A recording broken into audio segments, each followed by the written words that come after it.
And welcome back to Major Impact. Right now we have entrepreneur, film producer, and creative venture investor, and the owner of CodeAzzBoss, Shelon Douglas. Hi, Shelon. Hi. Thank you for stopping by. We're excited to have you, love. Thank you. Thank you for having me. I'm excited to be here. Yeah, so let's dive right into it because you have an amazing story. So you have been working since the age of 13. You better go ahead, Queen. Can you tell us how that journey, how you transitioned into entrepreneurship? Oh my gosh. It started when I was come fresh out of high school and I really didn't know exactly what I wanted to do. And I was lucky enough to have the right mentor at the right place at the right time. And I said, have you ever heard of real estate? And I'm thinking to myself, real estate, what is that? No. So tell me more, right?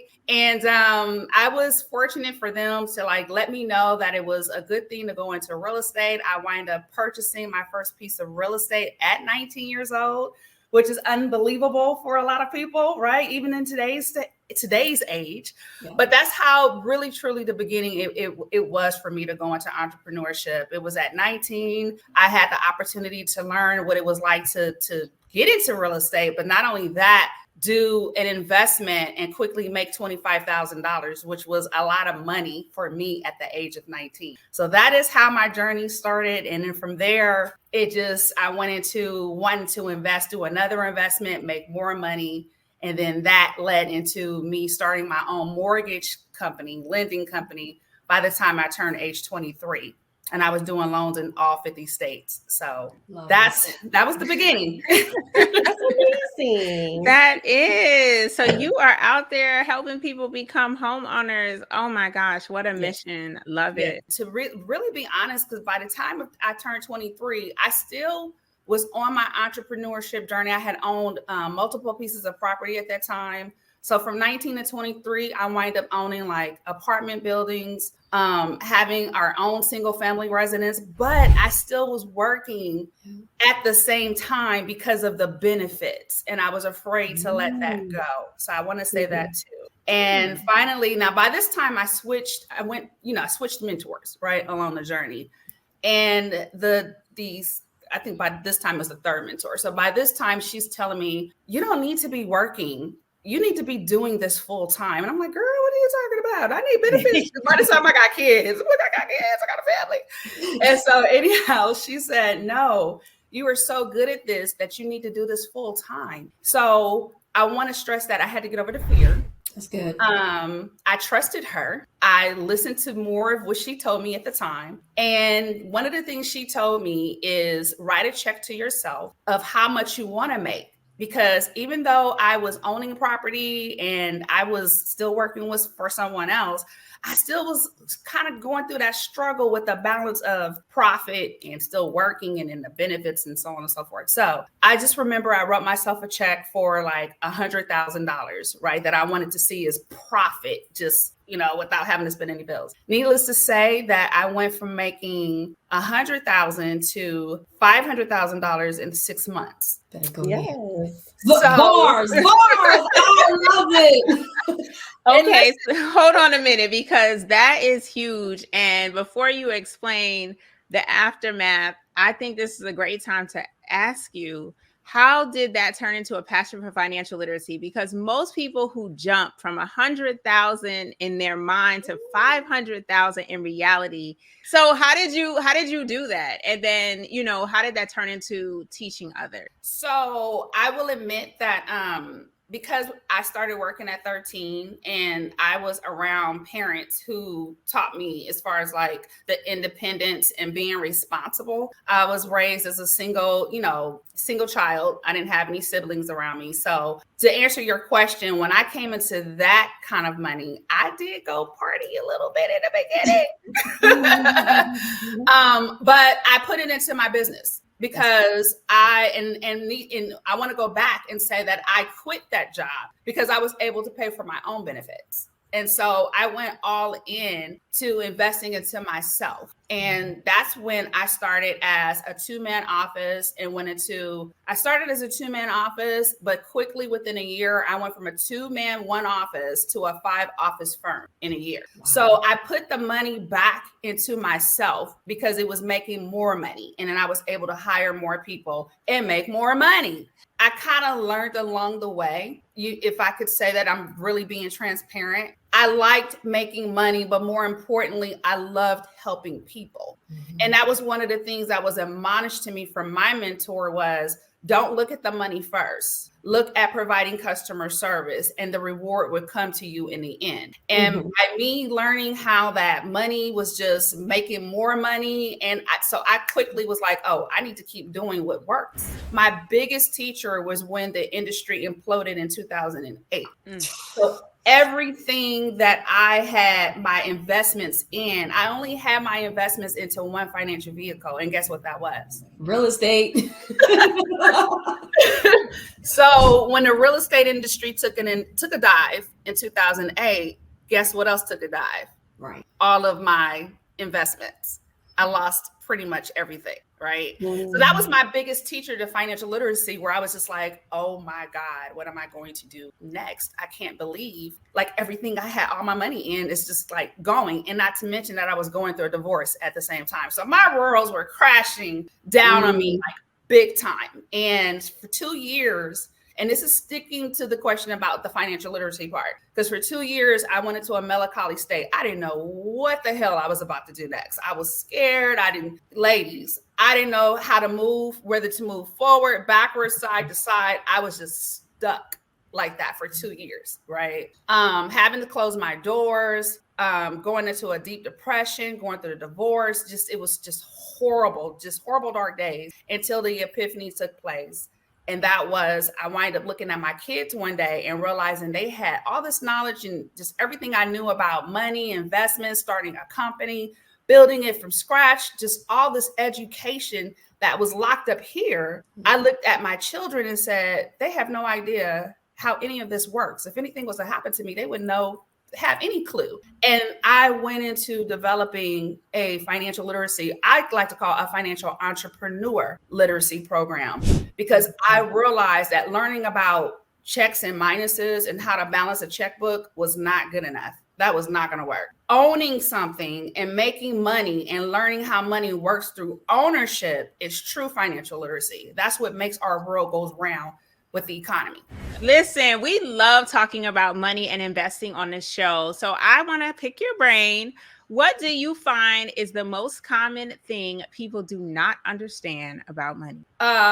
They don't understand the difference between good debt versus bad debt. People don't understand the difference between good debt versus bad debt. Let me explain. A person can go and apply for a line of credit card, personal loan, or whatever. And one of the things that I was taught very early on is if you go get a loan, don't go get a loan to pay off all your bills. Please say it again, child.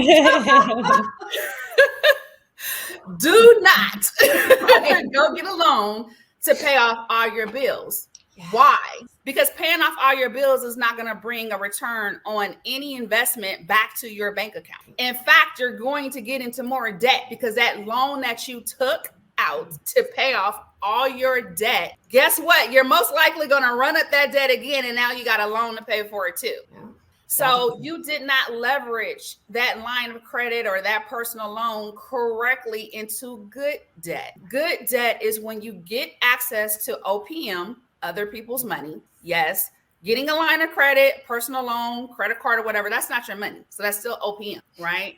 Getting access to that money, but putting it into a machine, a financial vehicle that's going to bring about more money for you. So then with that money that's coming in that you were able to leverage off of the OPM money, you now have extra money in your pocket that you made for profit, and you can still pay down the debt that you took out in the first place.